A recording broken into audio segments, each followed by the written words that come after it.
Hey guys, it's Sam, and today I want to talk about my most anticipated cozy games. This was a video topic voted on by my bibliothecary supporters. This was a video topic for last month, but I was really busy and didn't get around to it. Finishing up the last of the move stuff, so now my schedule's a little bit more open. We're doing it early on this month.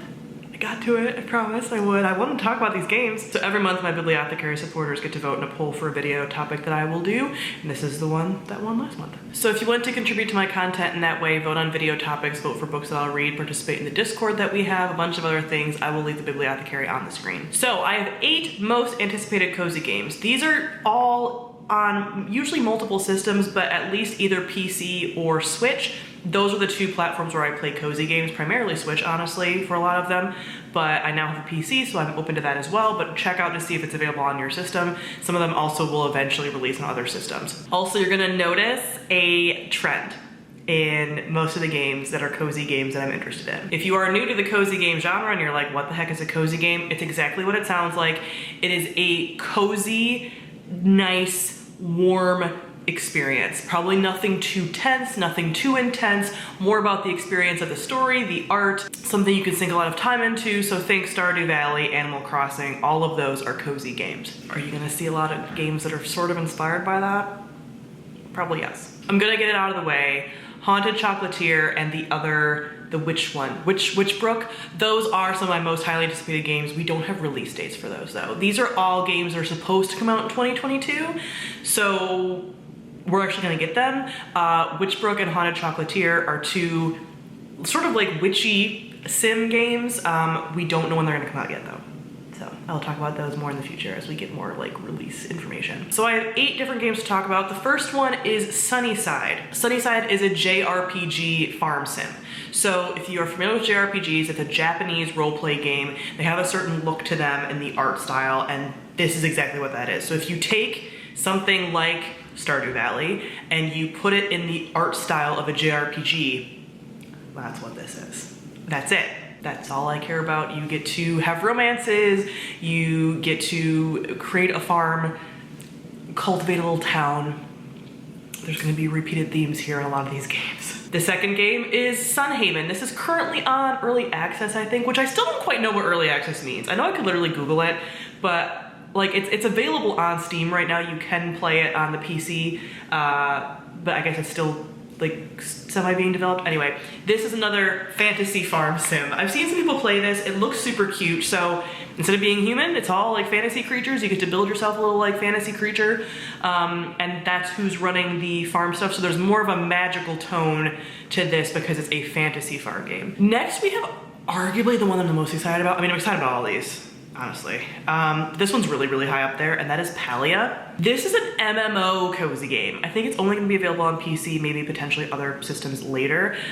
This is a cozy MMO. So I'm not an MMO fan because I find the fandoms to be intense and I'm not good at them and whatever. This is a MMO that doesn't have combat, but you get to play with your friends.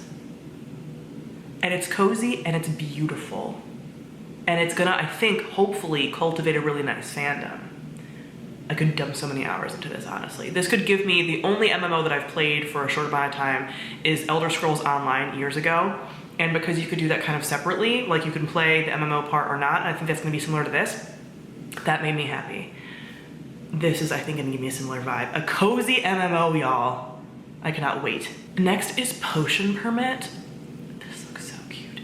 This is slightly, what would it be, higher bit, lower bit? I forget. So it looks like sort of the art of Stardew Valley, but a little bit more detailed than maybe Stardew Valley.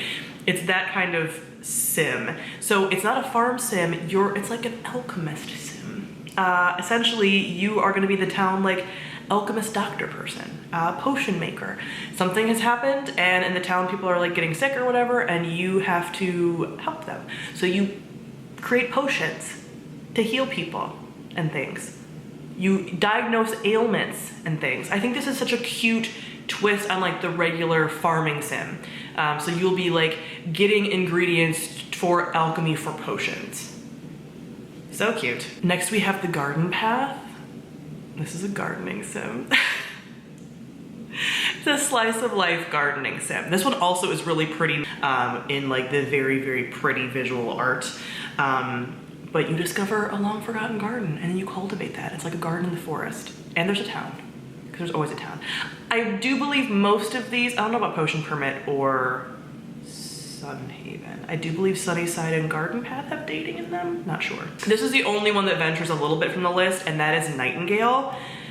Is this cozy? This is on the edge of cozy. So in the same way that I consider Hades to be a cozy game, even though it's not completely, I think this is gonna fall into that similar vein. This is a PvE, so player versus environment, first person open world survival crafting game.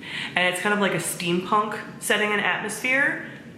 It looks amazing. You can play solo or cooperative with friends. I love this. I feel like this is a step down from like the scariness of say like a Bloodborne or something, which I just can't get into like Dark Souls games or whatever. This survival crafting steampunk cooperative PvE. Yeah, I think that'll be very fun. Cozy, I mean, again, I consider some like gothic stuff to be like a little bit cozy, but cozy creepy. Speaking of cozy creepy, we have Beacon Pines, which is a cute and cozy adventure game. So this is like you're figuring out sort of like a puzzle mystery, and the little like people that you're playing, your little character is like a little animal, like a little, I think it's like a deer or something, little deer guy. So it's again like a fantasy, cozy, creepy mystery adventure game. So cute. And lastly, another one that a lot of people are talking about, another farming sim, is Coral Island. This one is hopefully gonna get released like over the summer, maybe fall, I think. But this is another farm sim, but it's like an island farm sim. Again, in a not pixelated art style. It's a very beautiful art style, and you're on an island with a farm, and there's a lot of like dating options and a lot of villagers and stuff. So yeah, this one also looks very good. Will I be constantly rotating between farming sims this year? Potentially like on Twitch and stuff, which by the way, I stream on Twitch and I'm getting back into the gaming streams, which I also do reading streams, but I'm getting back into the gaming streams, especially like the survival sim games. I love a farm sim. I love a crafting game. They speak to me on a deep emotional level. So these are the 8 games that are coming out this year, allegedly, that I am most excited about. So comment below, let me know if I've forgotten any that you think I'd be really interested in that are for either, like I said, Switch or PC. That's where I tend to play my cozy games. Thank you all for watching. I'll see you other guys soon. Bye.